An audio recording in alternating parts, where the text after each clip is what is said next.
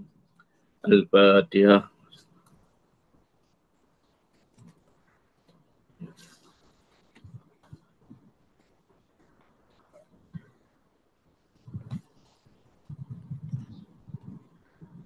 الله. أعوذ بالله من الشيطان الرجيم. بسم الله الرحمن الرحيم. اللهم صل على سيدنا محمد وعلى آله وصحبه وبارك وسلم. لا حول ولا قوة إلا بالله العلي العظيم.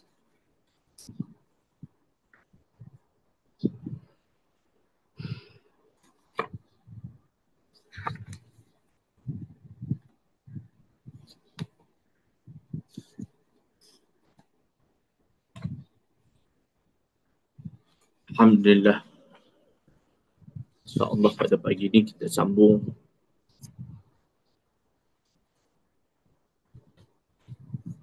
pengajian kitab Hikam Ibn Atha'illah pada matan hikam yang ke-23. Matan hikam yang ke-23. Muka surat 145.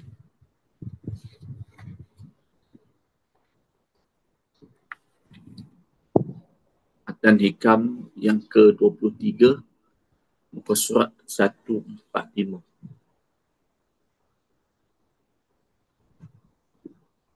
Berkata Syekh Ibn Atha'illah,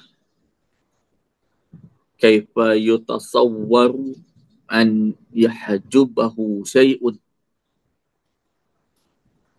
wa huwa aqrabu ilaika min kulli syai'in.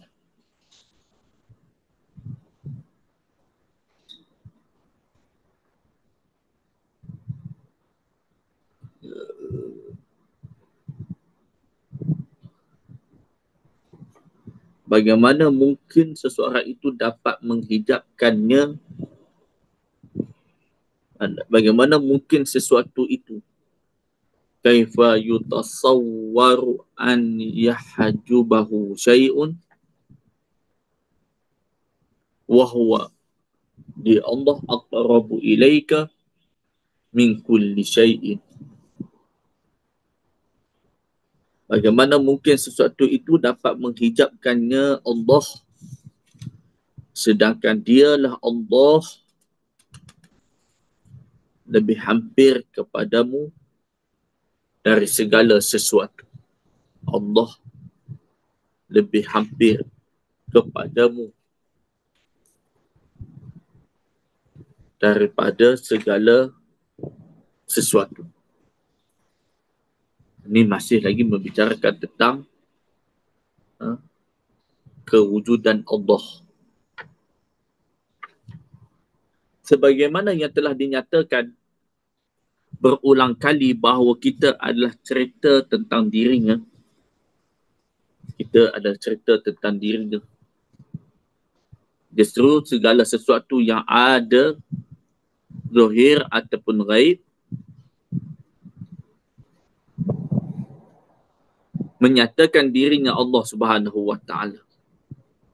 Sudah beberapa kali kita sebut, semuanya adalah penceritaan tentang Allah. Jadi pada setiap detik Allah Ta'ala nak memperkenalkannya. Di sebalik setiap takdir Allah Ta'ala nak memperkenalkannya. Di sebalik setiap detik Allah Ta'ala nak memperkenalkannya.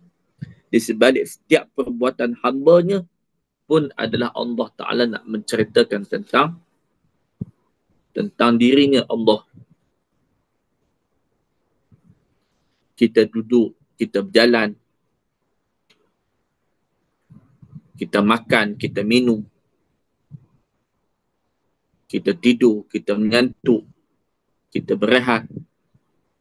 Di sebalik perbuatanmu, di sebalik setiap detik yang kamu lalui dalam kehidupan ini, setiap keadaan, di sebalik setiap takdir yang Allah telah takdirkan pada hidupmu, semuanya nak menceritakan tentang Allah Subhanahu wa Ta'ala.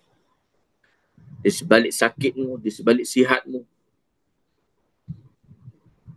di sebalik makan dan minummu, di sebalik istirahatmu, tidurmu, di sebalik bangun, berdiri, berjalan, berlari, semuanya nak menceritakan tentang apa? Tentang wujud Allah. Justru segala sesuatu yang ada, sama ada yang zahir ataupun yang ghaib, semuanya nak menceritakan tentang dirinya Allah. Nak menceritakan tentang dirinya Allah Subhanahu wa Ta'ala. Sementara sesuatu yang paling hampir dengan insan ialah dirinya sendiri. Yang paling dekat, yang paling hampir, yang sentiasa denganmu. Lebih dekat dengan dirimu daripada segala sesuatu.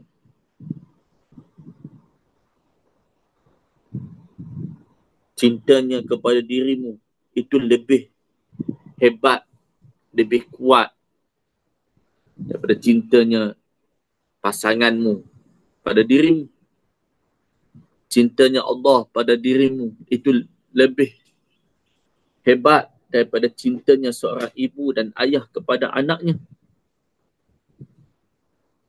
Maka rasailah kasih sayang Allah. Berada dalam bulan, lebih-lebih lagi berada dalam dakapan Ramadan ini, untuk kita sama-sama untuk berada dalam dakapan cinta Allah, dakapan kasih sayang Allah Ta'ala.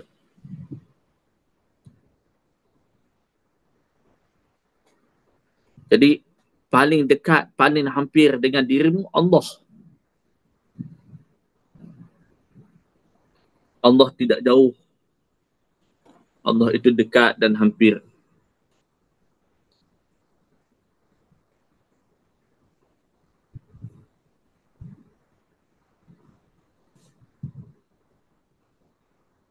Allah Ta'ala berfirman dalam surah Al-Qaf ayat 16, wa nahnu aqrabu ilaihi min hablin warid. Hablin warid. Dan kami, kata Allah, lebih kepadanya, lebih dekat kepadanya daripada urat lehernya. Wa nahnu aqrabu ilaihi min hablin warid. Al-Qaf ayat 16. Jadi ayat ni kita nak letak mana ni? Kita nak letak mana ayat ni? Bagaimana kita nak pakai? Bagaimana kita nak memaknakan ayat ini dalam jiwa kita, dalam batin kita? Inilah kasih sayang Allah.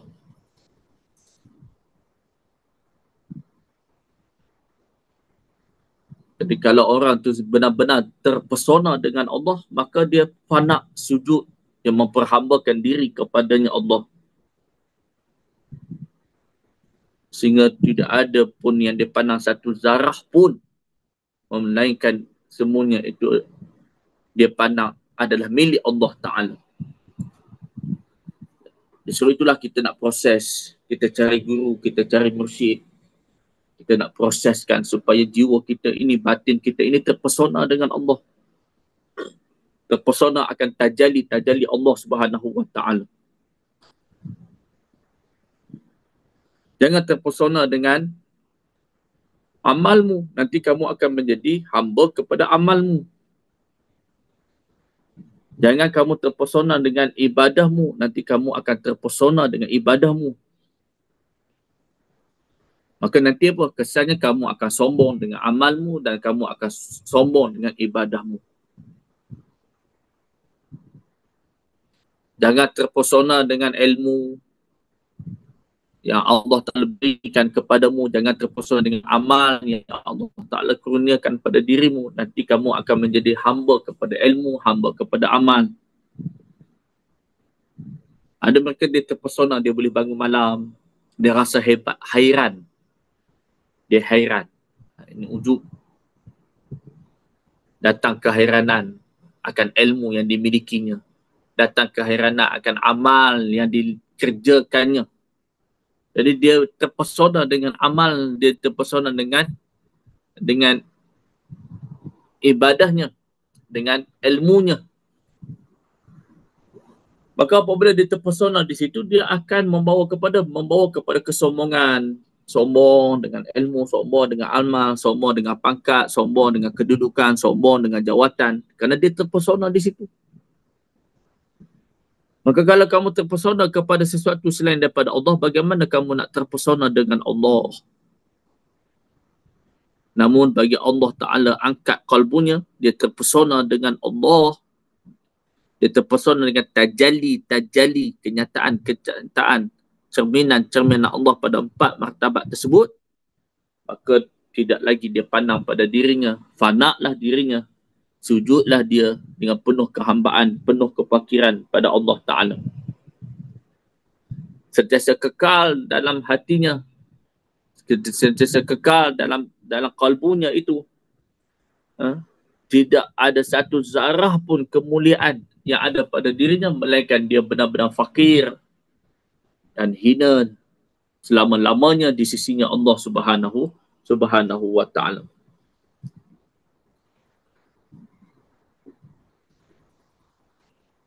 Jadi terpesona dengan Allah, barulah kamu akan merasai bersama Allah. Wa nahnu aqrabu ilaihi min hablin warid.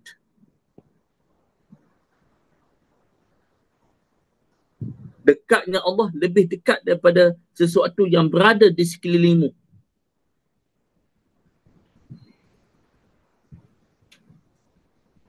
Dan sepatutnya tidak ada hijab. Begitu. Kalau Allah itu dekat, sesungguhnya kami lebih dekat kepadanya. Wa nahnu aqrabu ilaihi min hablin warid. Daripada urat lehernya, kedekatan itu lebih dekat daripada segala sesuatu yang berada di sekelilingnya. Sepatutnya tidak ada hijab. Sepatutnya tidak ada terhijab, terdinding di antara dirinya dengan Allah Subhanahu wa Ta'ala.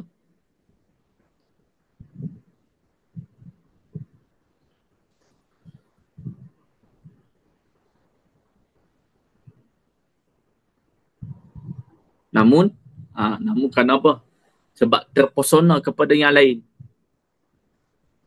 Apabila terpesona kepada yang lain, maka dia tidak dapat nak merasai kedekatan Allah, kasih sayang Allah.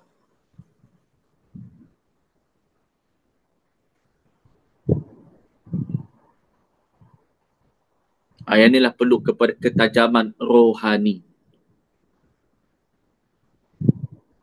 Kerana pada diri insan sebaik-baik penciptaan kejadian fi ahsani taqwim. Jadi sempurna nak cerita tentang Allah, sempurna yang membawa maklumat-maklumat tentang Allah ialah pada diri insan. Diri kita yang zahir dan batin adalah cerita tentangnya Allah. Kita adalah dalam pemilikannya Allah. Kita ni dalam pemilikan Allah.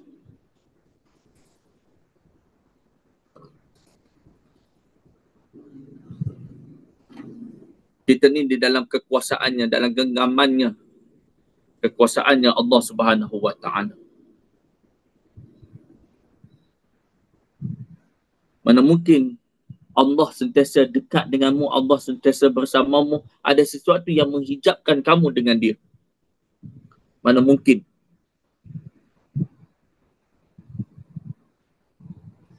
Tiada sehelai bulu roma ataupun sebiji tahi lalat pun melainkan ia adalah milik Allah. Semuanya milik Allah. Inilah benar-benar fakir. Sekejap ya.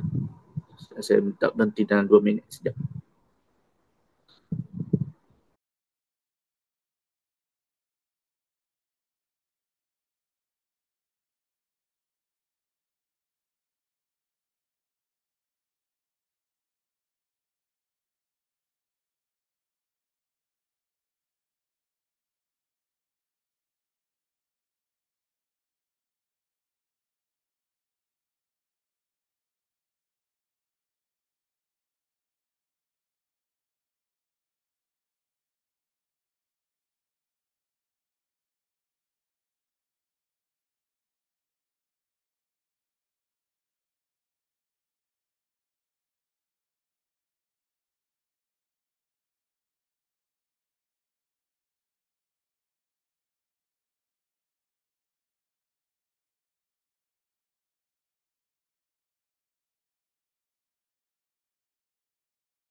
Jadi apabila dia sentiasa pandang bahawa tidak ada pun pemilikannya, barulah dia benar-benar pada makam kehambaan.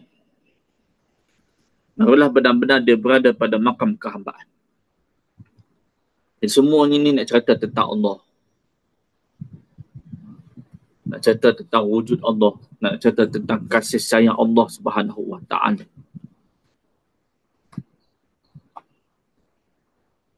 Sebagaimana kita merasai ada sehelai bulu roma itu milik kita, kita dalam keadaan syirik kepada Allah. Kita ni hanya pemegang amanah. Pemegang amanah. Dan ketika kita memegang amanah, maka kita diuji dengan amanah itu. Kita akan diuji dengan amanah itu. Sejauh mana kita dapat menjaga amanah itu dan bertanggungjawab atas amanah itu, ataupun kita salah menggunakan amanah itu sehingga kita merasakan bahawa kita yang pegang amanah itu, kita merasakan apa amanah itu, harta, aset dan sebagainya, merasai milik kita. Sehelai bulu roma, kata Ayah Nawalik, kamu merasakan itu adalah milik kamu, berarti kamu dalam keadaan syirik kepada Allah Subhanahu Wa Ta'ala. Ini semuanya dia yang dekat. Wa nahnu aqrabu ilaihi min hablin warid. Dekat. Dia mencintaimu. Dia dekat denganmu. Cintanya pada dirimu lebih daripada cinta dan kasihnya seorang ibu dan ayah kepada anaknya. Dia menciptamu dengan penuh cinta, dengan penuh kasih sayang. Dia mencipta dirimu bukan untuk menghukummu dan menzalimi akan dirimu, tidak. Semua yang berlaku adalah kasih sayang Allah. Namun ketika mana kamu terlalu melampaui batas, maka Allah Ta'ala berikan sedikit hukuman. Bukan tujuan Allah cipta kamu untuk menghukum kamu.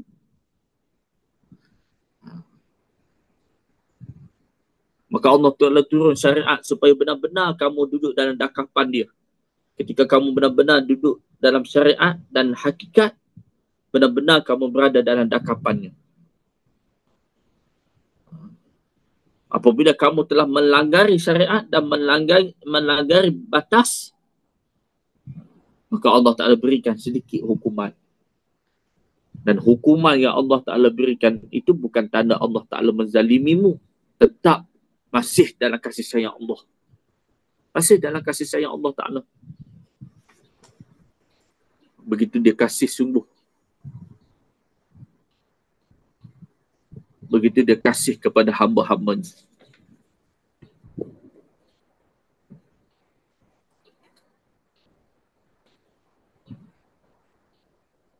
Jadi kebahagiaan kita ni ketika kita benar-benar duduk dengan Allah Subhanahu Wa Ta'ala.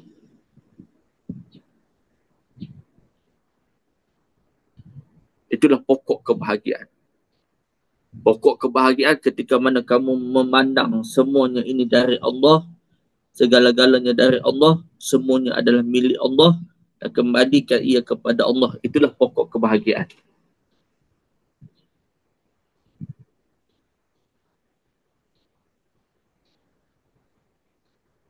Perlakuan, perangai dan nama kita tiada lain melainkan adalah cerita tentang dirinya Allah Subhanahu Wa Ta'ala. Dari kerana itulah dia terlebih hampir kepada diri kita. Wa nahnu aqrabu ilaihi min hablin warid. Kami lebih dekat kepadanya daripada urat leher.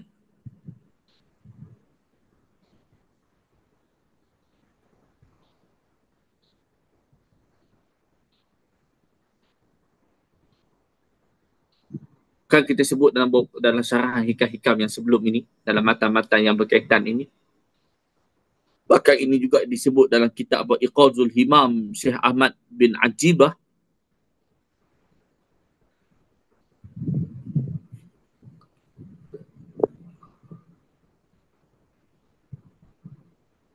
Allah itu hampir dan Allah itu dekat dan sentiasa dekat dan sentiasa hadir dengan hamba-Nya.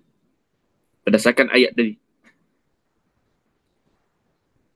Namun jika seseorang itu merasai jauh ataupun terhijab daripada Allah, itu bukan kerana Allah itu jauh.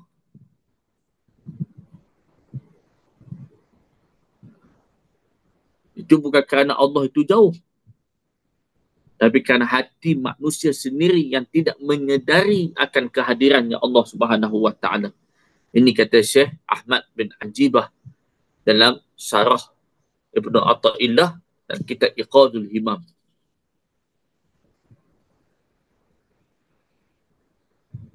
Ketika kamu merasai Allah itu jauh, tidak dekat, itu bukan berarti Allah itu jauh. Namun kerana hatimu sendiri yang tidak menyedari akan kehadirannya Allah, akan keberadaannya Allah Subhanahu wa taala. Maka Allah Ta'ala ciptakan dirimu bukan nak menceritakan tentang dirimu. Tak. Tidak menceritakan tentang dirimu, wahai insan.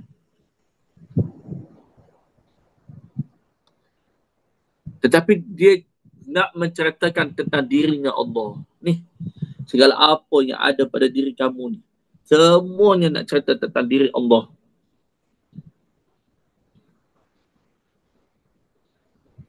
Dan Allah Ta'ala ciptakan kamu, ingat, Allah Ta'ala tidak menciptakan kamu, itu kata ayat Nawalid, bukan untuk sesiapa, tetapi Allah Ta'ala ciptakan kamu untuk dia, untuk Allah. Jadi hidup kita ni untuk Allah, bukan untuk sesiapa. Jangan salah arah. Jangan cari sesiapa, bukan untuk sesiapa. Bukan untuk menjadi hamba kepada sesiapa. Bukan untuk mengikat kamu dengan sesiapa. Bukan untuk menghubungkan kamu dengan sesiapa. Semua ni ada wajah-wajah sebagai perantaran untuk menghubungkan kamu dengan Allah, mengikatkan kamu dengan Allah dan untuk Allah.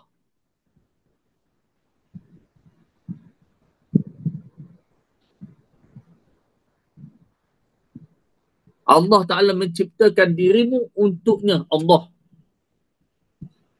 Tidak lain, bukan untuk sesiapa pun. Maka pandang, itu saya sebut apa? Pandang. Belajar di sini dengan kaedah tafakur.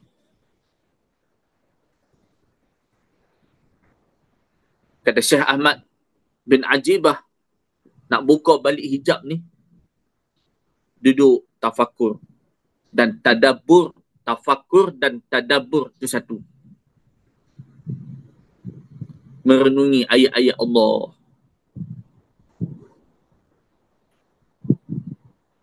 Merenungi ayat-ayat Allah dalam Al-Quran dan pada alam semesta ni. Tafakur. Maka Ayah Nawalid bagi kaedah tafakur, duduk ada masa lepas solat ke waktu-waktu yang kita ambil dalam 10 minit, 15 minit, 20 minit, 30 minit tafakur. Maka kalau kita travel, kita berjalan tengok alam ni, tengoklah dia. Tiap-tiap hari Allah suruh kita tengok dia.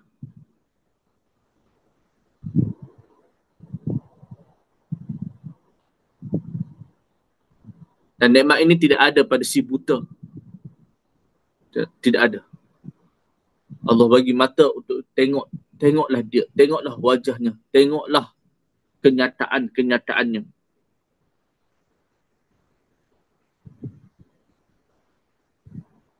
Maka untuk nak angkat balik hijab. Nak angkat balik hijab. Yang mana hijab inilah. Yang kamu tidak menyadari kehadiran Allah Ta'ala, inilah hijab.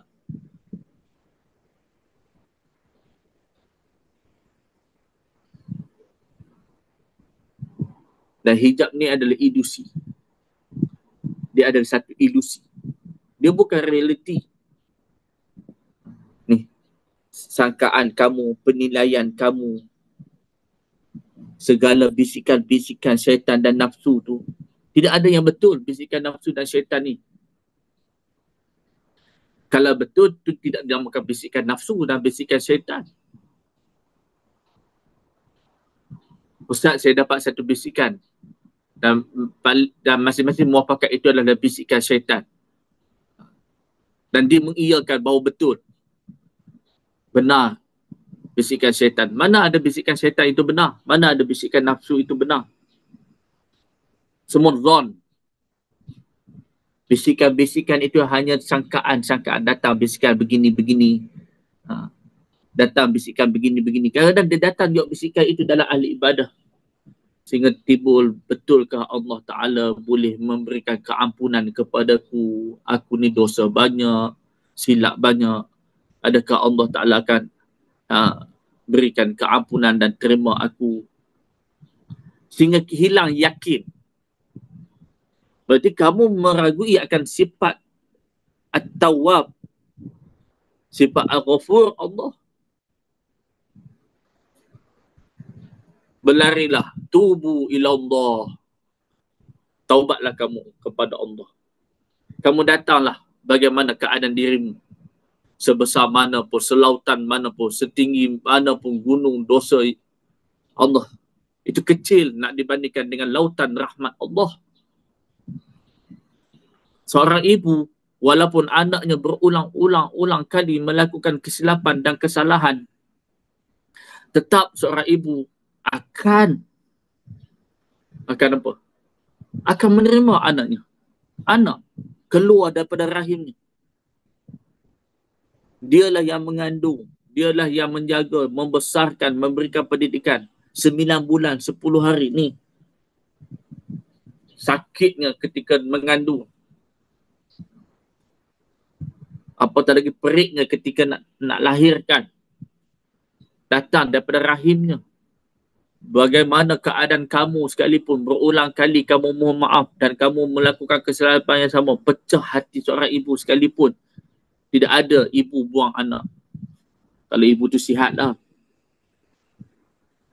Yang buang ibu, anak. Orang tua kata apa? Seorang ibu boleh jaga 15 orang anak. Tapi 15 orang anak tak boleh jaga seorang ibu. Baru-baru ni kami setelah selesai rehlah adawiyah di Sepang baru ni, kita ziarah warga emas.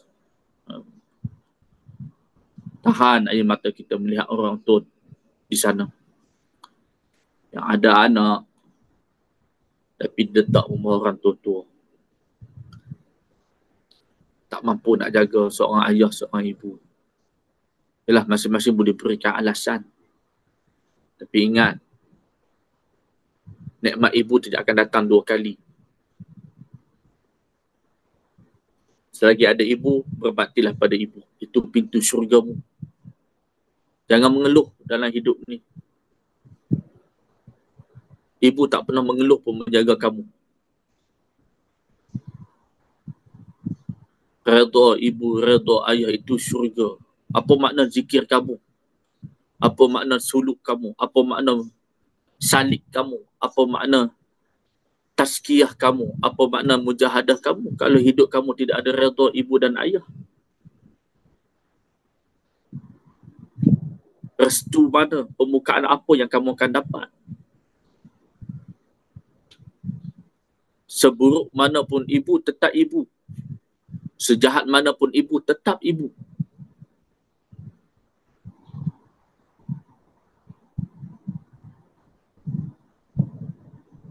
Tidak ada ibu buang anak, kecuali ibu tu mental.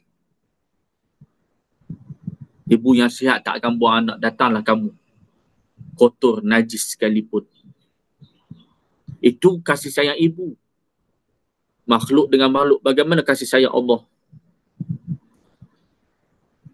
Maka Ayahanda Walid pernah sebut, seorang hakim,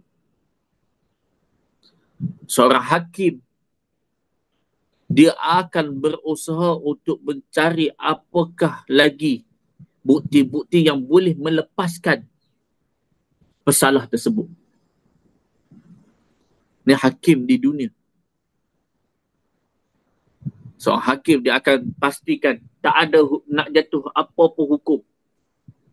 Datangkan lagi bukti, datangkan lagi, akan bagi tangguh lagi perbicaraan, tangguh. Datangkan lawyer, datangkan lagi bukti demi bukti. Apa bukti yang boleh, lepaskan dia. Itu seorang hakim. Bagaimana hakim bagi sekalian hakim? Tuhan hakim bagi sekalian hakim. Dan dia yang menciptakan kamu.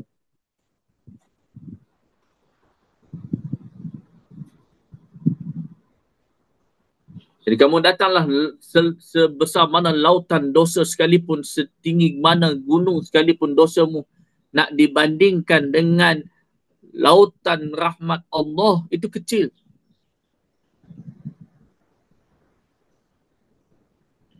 Itu kecil. Justru itu bisikan-bisikan, ini semuanya ilusi. Hijab ini adalah ilusi, bukan realiti. Semua sangkaan, bisikan nafsu, bisikan syaitan, ini semua sangkaan. Semua tidak benar. Tapi yang membenarkan diri kamu, kamu yang membenarkan bisikan itu.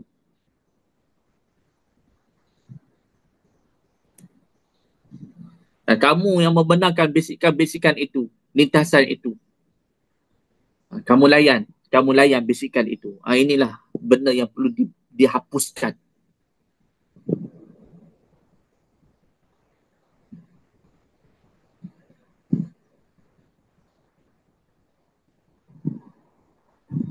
Sehingga apabila kamu membenarkan bisikan nafsu dan syaitan yang tadi zon tadi, telah kamu membenarkan, itulah yang menutup kalbu kamu sehingga kamu tidak dapat lagi merasakan kehadiran Allah Ta'ala.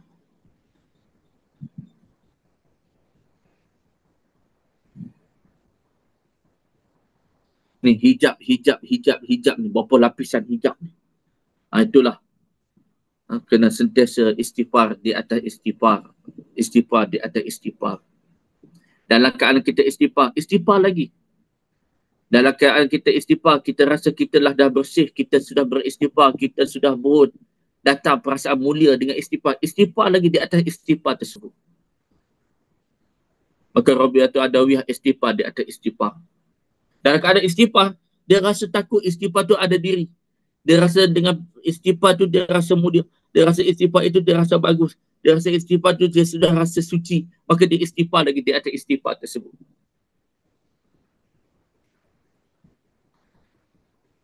Maka hijablah yang menyebabkan seseorang itu tidak akan menyedari kewujudan Allah, kedekatan Allah.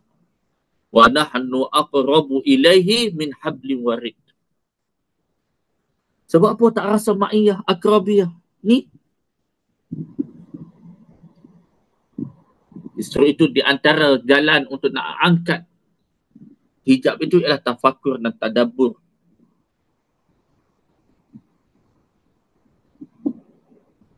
Menyedari bahawa segala sesuatu adalah tanda kehadirannya. Ni tanda kehadiran, tanda tak nyatakan lagi kehadirannya.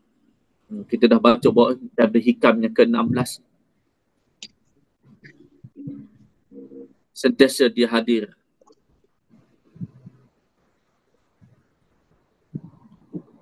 Bahkan dalam satu hadis, Allah Ta'ala turun 1/3 malam. Bukan Allah Ta'ala turun, zat Allah tu turun ke langit dunia ini, bukan zat Allah. Curahan, rahmat, kasih sayang Allah. Dia hantar para malaikat, lihat mana hamba-hambaku yang bangun di tengah malam, yang bersujud, beristighfar, memohon kepada aku. Ingin aku perkenankan. Ayah Walid pernah tegur, pernah sebut. Ini saya cakap untuk diri saya. Kalau kita dengar yang di Pertuan Agong akan turun ke tempat kita, pasti kita akan buat persiapan yang luar biasa. Ni, pegawai-pegawai protokol istana ni dah 3-4 bulan dah turun. Pastikan di mana ketibaan, waktu mana nanti tuanku akan sampai, nanti di mana nak sambut. Bukan senang kalau tuanku Kalau Tuanku Sultan nak turun ni, dia ada pegawai khas, pegawai istana, pegawai untuk lihat protokol saja. Itu 3-4 bulan tu dah mesti kena pantau dah. Persiapan yang kita sebagai tuan rumah ni, kampung kita ke ataupun tempat kita sebagai tuan rumah ni dah 3-4 bulan dah tak tidur malam ni. Nak sambut Tuanku Sultan. Ni tuanku bagi sekalian, tuanku Sultan bagi sekalian Sultan tiap-tiap malam turun 1/3 malam.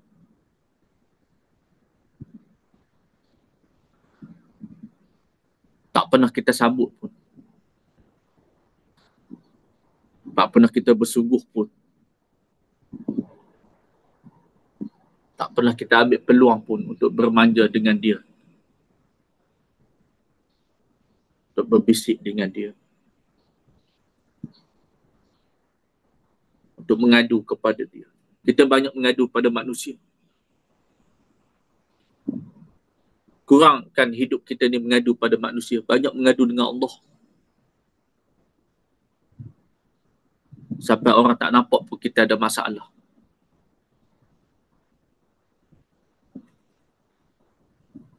Banyak mengadu pada Allah. Jangan mengadu di status Facebook. Jangan mengadu di status WhatsApp. Jangan mengadu di story. Hari ni ada masalah, berat ujianku hari ni. Tak payah.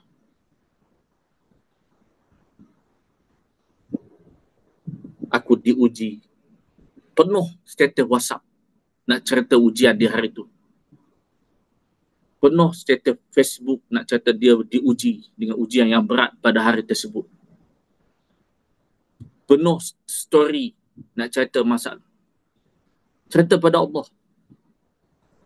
Ketika kamu banyak cerita pada manusia dan kamu banyak mengadu pada manusia, kamu akan hilang nikmat mengadu pada Allah.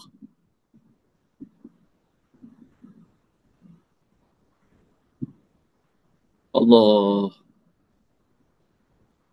Ketika kamu sudah buang, dah spend waktu, spend masa, dah banyak kamu mengadu kepada manusia, nanti kamu akan hilang nikmat mengadu pada Allah. Allah Ta'ala berikan satu persatu apa yang berlaku supaya apa? Kamu dapat nikmat mengadu pada aku.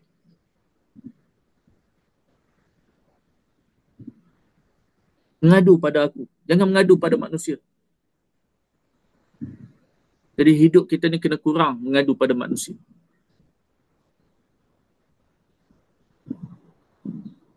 Allah.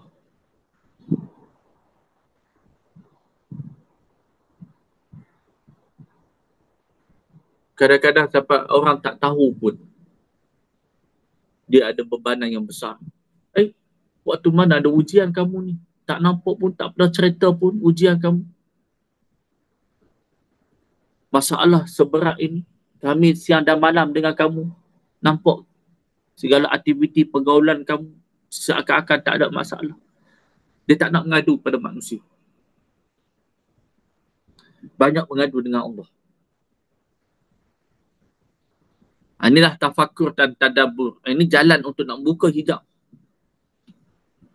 Merenungi ayat-ayat Allah yang ada pada diri dan ayat-ayat Allah yang ada pada ayat Quran dan ayat-ayat Allah pada alam semesta ini.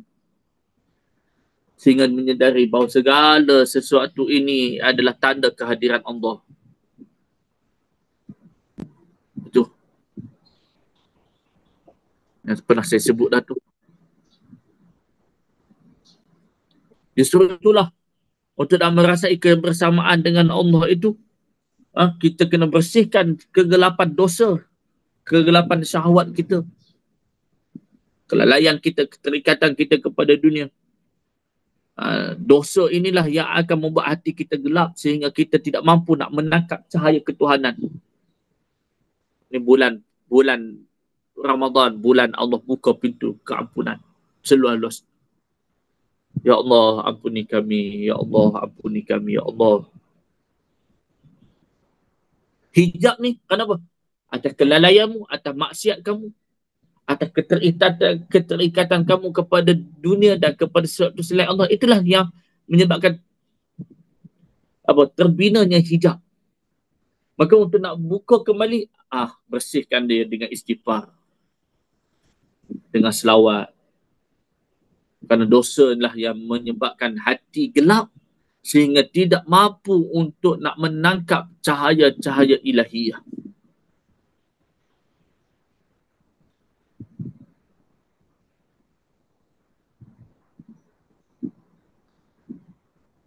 Itu orang yang dalam dosa. Begitu juga dalam ibadah kita. Ketika mana kita pandang, ini hijab ni lebih halus ni. Satu nama hijab zulmani, kegelapan dosa. Satu lagi nama hijab nurani. Dia sudah dalam ibadah, namun masih lagi ada jarak. Kenapa dia tak rasa dekat? Ni dua jenis hijab. Satu namanya hijab zulmani, disebabkan oleh kegelapan dosa dan syahwat. Satu lagi nama hijab nurani. Apakah hijab nurani? Cahaya, dia sudah duduk dalam cahaya kedekatan, dalam amal, dalam ibadah. Namun kenapa masih berjarak? Kerana dia masih pandang diri dalam amalnya. Ini hijab ni lebih halus. Jadi hijab ni dosa lalai syahwat. Dia sudah dekat lah. Dia sudah amal, dia sudah sujud, dia sudah ibadah, dia sudah qiyamulai, dia sudah buat bacaan maksurah. Maksudnya dia duduk dalam lautan ibadah. Berarti dia sudah dekat. Sepatutnya dengan lautan ibadah itu dia sudah dekat dengan Allah. Tapi kenapa masih ada jarak lagi dia dengan Allah? Masih berpisah lagi dia dengan Allah? Kerana dia melihat ibadahnya itu dari aku. Akulah yang bangun malam, akulah yang puasa, akulah yang sedekah, akulah yang infak, akulah yang mengajar, akulah yang dakwah. Akulah yang buat umrah, akulah yang pergi haji, aku dan aku. Ini namanya hijab nurani. Buat laporan pula kat si planning. Tadi hijab zulmani. Buat laporan pula.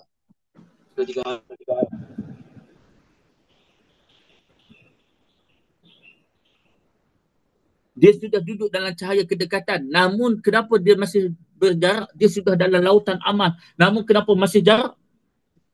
Sedangkan dia tidak dosa, dia buat amal. Namun disebabkan apa jaraknya? Jaraknya tidak lain. Dia merasa dirinya beribadah. Aku yang beribadah. Aku yang sujud. Aku yang rokok. Aku. Maka dalam perjalanan sufi nak ambil cahaya yang ada dalam dada guru, cahaya Rasulullah. Dada guru ni kenapa? Nak hancurkan aku. Nak hiriskan aku. Nak tikamkan aku. Bukan tikam jasad dia ni. No. Tikam keakuan yang ada dalam batin Allah.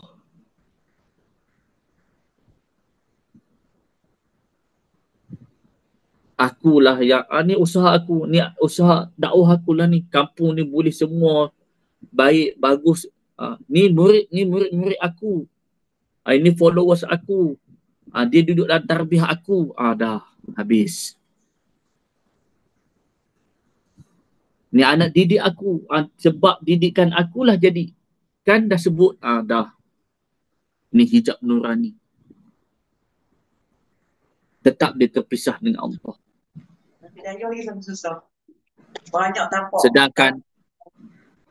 Sedangkan para jemaah yang dimuliakan oleh Allah 9.5 lah ni. Sedangkan orang yang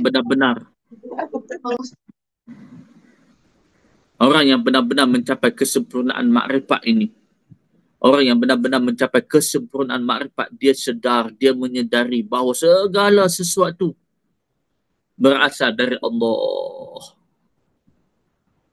Kerana dialah yang wujud yang hakiki. Tu. Qul huwallahu ahad yang kita dah tafsir hurailah malam tersebut. Tengoklah malam ni, kalau saya tidak ada ke mana-mana, ada ke lapangan, kita cari surah yang kedua pula untuk kita tadabbur. Malam semalam majlis maghfirah, jadi tak ada kelas tadabbur. Dan kemudian saya akan cuti. Saya akan cuti seminggu. Mungkin kelas pagi pun tak ada. Esok jangan lupa, esok saya di Beranang. Pagi esok bacaan kitab hikam di Beranang. Sesi yang kedua, siri yang kedua. Masih pada matan hikam yang pertama. Jadi yang kita duduk baca ni matan hikam yang ke-20. Ni di Beranang ni kuliah bulanan fizikal. Kuliah bulanan fizikal, dia nak nak guna kitab ni juga. Jadi mula daripada awal. Jadi kalau siapa yang tiba-tiba baru kenal, baru mengikuti kelas dengan saya, dah masuk matan hikayat 23. Jadi isu ni fizikal. Mula pada matan hikayat pertama. Hari tu akak 2 jam masih lagi matan hikam yang pertama. Jadi petang esok jam 3 saya penerbangan ke Surabaya. Saya akan berada seminggu di Surabaya. Mungkin kelas tak ada seminggu. Untuk ziarah di sana. 14 hari bulan. 14 hari bulan saya balik.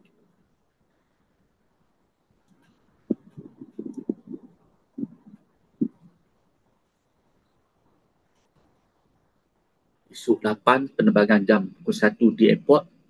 Lepas beranang pagi terus ke airport. Penerbangan ke Surabaya dan akan berada seminggu di Surabaya. Mungkin kelas saya pun semua saya akan cuti. InsyaAllah. Dan jumpa balik nanti daurah kitab solat. Daurah kitab solat pada 15 malam. Ni hijab nurani, dia lebih halus. Ni kalau tak ada mursyid ni macam mana? Ini penting. Tipu daya. Kerana kesempurnaan orang yang benar-benar mencapai kesempurnaan makrifat, orang yang benar-benar mencapai kesempurnaan makrifat, dia sudah menyedari bahawa semua adalah milik Allah, dari Allah berasal dari, dan semua yang wujud adalah wujud yang hakiki Allah. Dah, selesai.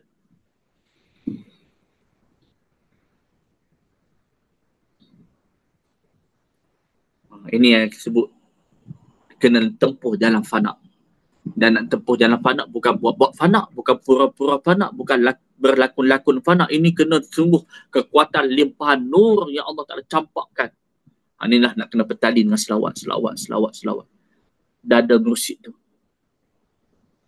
Fahim tu?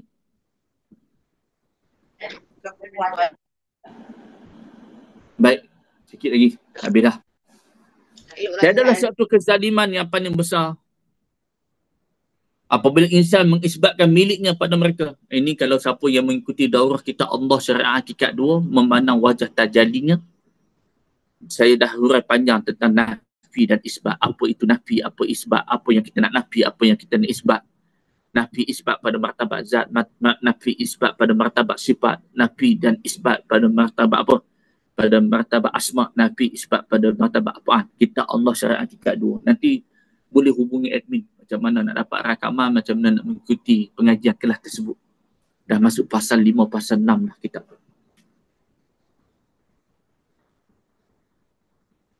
Dia adalah satu kezaliman yang paling besar apabila insan dia isbatkan miliknya, mengisbatkan miliknya pada mereka. Selagi insan merasa hak Allah itu adalah haknya, selagi itulah dia tidak akan dapat melihat kehampiran Allah, wujud Allah yang lebih hampir dari dirinya. Kalau masih lagi ada pemilikan, kamu tidak akan dapat rasa apa? Rasa ma'iyatullah, akrabiyah, kedekatan, keakraban, kebersamaan dengan Allah. Itu kenapa? Kamu masih pakai lagi. Dan kamu masih merasai bahawa itu milik kamu, hak kamu. Dah. Kalau begitu,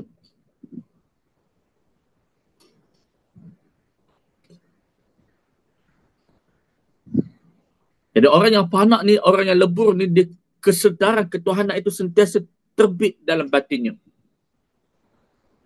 Dia benar-benar sedar bahawa tidak ada yang benar-benar wujud melainkan wujud Allah.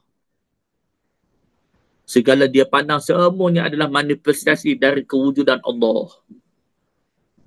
Itu la ilaha illallah, la ilaha illallah, la ilaha illallah. Itu kena faham tu. Tu orang dulu-dulu ni, kata Ayah Nawali, kalau majlis tahlil arwah pun yang bawa, itu majlis zikir. Majlis zikir tu majlis tawajuh lah.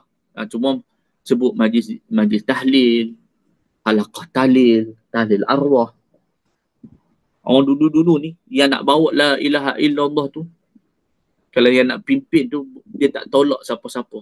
Paling kurang pun dia tu ada perjalanan, dia ada ahwal, baru dia boleh angkat tu. Barulah la ilaha illallah tu benar-benar hidup, baru ada sentuhan. Tapi kita tahlil la ilaha illallah malam pertama makan apa, itu masalah tu. La ilaha illallah malam kedua, malam ni tuan rumah nak jamu apa. La ilaha illallah malam ketiga, malam ni apa, nasi kandar ke apa ke kan. La ilaha illallah, lisan la ilaha illallah, qalbu macam drone berkeliaran, kalah drone qalbu. Jadi orang dulu-dulu ni yang bawa tu imam tu pun imam yang siqah, imam yang ada perjalanan, yang ada ahwal, hal paling kurang pun kan. Dan orang dulu-dulu ni nak bawa pimpin tahlil arwah, ni benda ni tak boleh nak buat dah, nak praktik dengan sekarang ni. Nak pimpin tahlil arwah pun kan, pun kena minta izin, guru izin. Cermat orang dulu, halus, tertib orang dulu-dulu ni. Tu berkat. Bukan main dia ke depan, dia boleh bawa tahlil, tak. Tanya dulu, izin kalau ada guru. Izin guru dulu nak bawa tahlil. Kerana tahlil tu majlis zikir lah. Walaupun niat untuk dihadiahkan kepada arwah, tapi itu majlis zikir, majlis nak angkat rohani. Jadi yang pimpin tu nak kena orang yang apa ni kurang apa adalah sikit sebanyak hal itu. Supaya dia boleh angkat sikit. Tak boleh angkat banyak pun dapat angkat sikit. Jadilah. Faham? Kuliah bulan puasa ni semalam 4 jam. Pagi 2 jam. Lepas tu dengan Darul Mustabak pun hampir sejam 30 minit. Dia energi dia lain sikit. Kalau daurah pagi sampai petang kan. Tapi Badar berlaku pada bulan Ramadan. Allahu a'lam. Cukuplah. Selesai hikam yang ke-23. Boleh? Jadi Alhamdulillah Allah Ta'ala bagi kesempatan pada saya. Dah siap lah yang menjadi kebimbangan para jemaah sempat tak sempat buku Perang Badar ni kami dapat. Tolong pesan-pesan ni yang dah ikut. Dah siap dah dapat kat tangan dah. Ni buku Perang Badar, Iman, Perjuangan dan Kemenangan. Jadi insya-Allah benda-benda kita masih buka lagi tajaan. Siapa yang nak taja bahagian-bahagian para penyertaan yang nak ikut daurah 2 buku terbaru saya. Satu buku Hakikat Solat online. Pertengahan Ramadan ini saya pulang daripada Surabaya. Dan ada rakaman. Jangan bimbang, ada rakaman tak? Ada rekod? Ya, ada. Khusus untuk yang peserta saja. Tak dibagi mana-mana grup. Dan kita letakkan sedikit hibah. Hibah ni tidak lain. Selalu saya sebut hibah ni niat kita hadiah, niat penghargaan, niat kita kasih. Niat kita niat kita berterima kasih. Tak lebih bukan padan dengan nilai itu, tapi tanda kasih, tanda hadiah, tanda kita menghargai. Dan hibah-hibah ini juga semua adalah untuk segala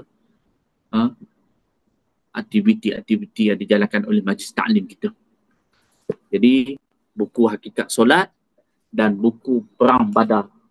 Masya Allah, saya pun pandang baru tengok. Dengan cover, dengan apa ni, kemas. Jadi hari ni dan semalam admin dah mula post berperingkat ya. Sampai insya-Allah. Sebelum 15 bulan sampai. InsyaAllah. Kalau tak sampai juga, remindkan admin. Takut terlepas pandang. Dan saya buka kepada siapa yang nak impak buku solat. Kita target bulan Ramadan ni 3,000 buah buku solat ini untuk dapat tajaan dan impak. 3,000 buah untuk kita cari pengimpak. Kalau ada 150 orang, seorang ambil 10 buah, 5 buah, bagi ada kemampuan, insya-Allah separuh daripada target kita dah sampai. Untuk kita beri kepada pihak-pihak berkenaan buku ni, sebahagian daripada pembelian buku ini juga adalah untuk majlis taklim. Untuk asatizah kita yang pimpin selawat petang-petang, selawat pagi-pagi, hadiah pada mereka. Dan juga segala apa kita kata safar, khidmat dan segala aktiviti-aktiviti yang dijalankan ni, inilah daripada inilah. Jadi bulan Ramadan ni majlis taklim Nurul Mubin buka seluas-luasnya bagi siapa yang nak memberi apa-apa sumbangan kepada majlis taklim, insya-Allah. Barakallah. Jadi ni siapa nak dapat buku Hakikat Solat dan buku Perang Badar. Perang Badar saya akan daurahkan kedua-dua buku ni. Perang Badar ni saya nak cerita di sisi keimanan, di sisi perjuangan dan kemenangan Ahlul Badar. Ini buku Salik. Jadi ada 3 buah buku terbaru yang saya terbitkan. Doakan ada buah-buah buku lagi, mungkin Zulkaidah, Zulhijjah lah. Ada 1-2 buah buku lagi yang saya sedang siapkan untuk diterbitkan. Alhamdulillah, barakallahu fikum. Maka selesailah matan hikam yang ke-23. Boleh faham lah? Boleh faham. Mudah-mudahan faham, Allah bagi kepahaman. Selawat jangan lupa, saya ijazahkan selawat pada semua. Mungkin semua dah ada. Cuma sebut sekali lagi. Yang saya ambil daripada guru yang dikasih Ayah Walid. Jadi amal selawat sehari 1000 kali. Kalau Jumaat 10,000. Kalau tak mampu, kurang sikit. Selawat kalau ada pengalaman, ada hal, ada pembukaan, ada benda nak kongsi, nak cerita. Dan doa amal selawat tu boleh WhatsApp saya. Bagi yang tidak ada merabi lah, belum ada, tak bertaut dengan mana-mana merabi lagi. WhatsApp, sekadar mana kita boleh tolong, kita tolong. Sekadar mana kita boleh jawab, kita jawab. Tak boleh jawab, kita serah ke orang lain. Kalau ada pengalaman yang dia nak kongsi, saya jemaah daripada mana, belum ada merabi lagi, dah dapat ijazah selawat daripada Ustaz, dah amal 10 hari, dah amal 15 hari selawat Jibril ni. Kemudian ada hal, ada ahwal, ada pengalaman, ada pembukaan dan ada perubahan, ada apa-apalah. Ada ujian demi ujian, nak kongsi, nak dapat pencerahan, boleh WhatsApp. Biar bertali mudah-mudahan dengan barakah daripada Ayah Walid, insya-Allah. Terima kasih semua. Jumpa, kalau saya tidak ada apa-apa, malam ni kita sambung tadabbur, tengok pada notis. Dan esok pagi saya di Beranang, petang esok saya safar ke Surabaya selama seminggu, 14 hari bulan flight saya pulang. 14 hari bulan saya balik. Jadi hampir 5 hari saya di sana, insya-Allah. Wabillahi taufiq. Wassalamualaikum warahmatullahi wabarakatuh. Terima kasih Ustaz. Assalamualaikum. Selamat bersafar. Terima kasih. Terima kasih Ustaz. Umi Liza, sama-sama. Terima kasih Ustaz.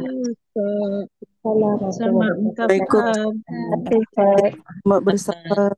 Terima kasih Ustaz. Assalamualaikum. Ayah Lung. Assalamualaikum warahmatullahi Akhir Ustaz. Sama-sama. Terima kasih Ustaz. Assalamualaikum. Salam. Terima kasih Ustaz. Umi Sarima, Umi Tapah. Assalamualaikum warahmatullahi. Terima kasih Ustaz. Ibu sihat. Alhamdulillah sihat. Terima kasih Ustaz. Assalamualaikum. Terima kasih Ustaz. Assalamualaikum warahmatullahi. Terima kasih Ustaz.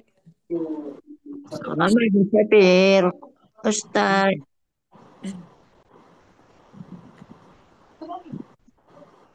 Alhamdulillah.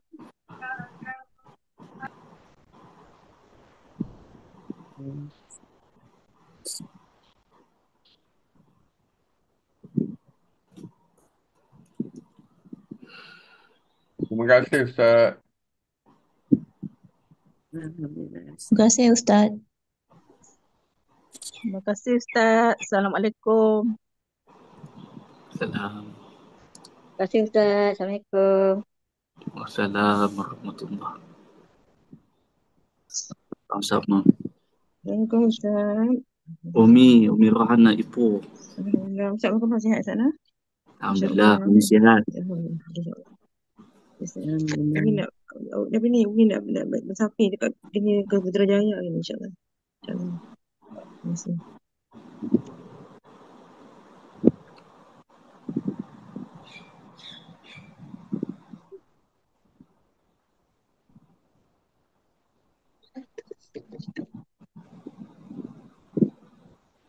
Terima kasih banyak-banyak Ustaz. Sama-sama. Okey, baik. Terima kasih. Saya keluar dulu ya.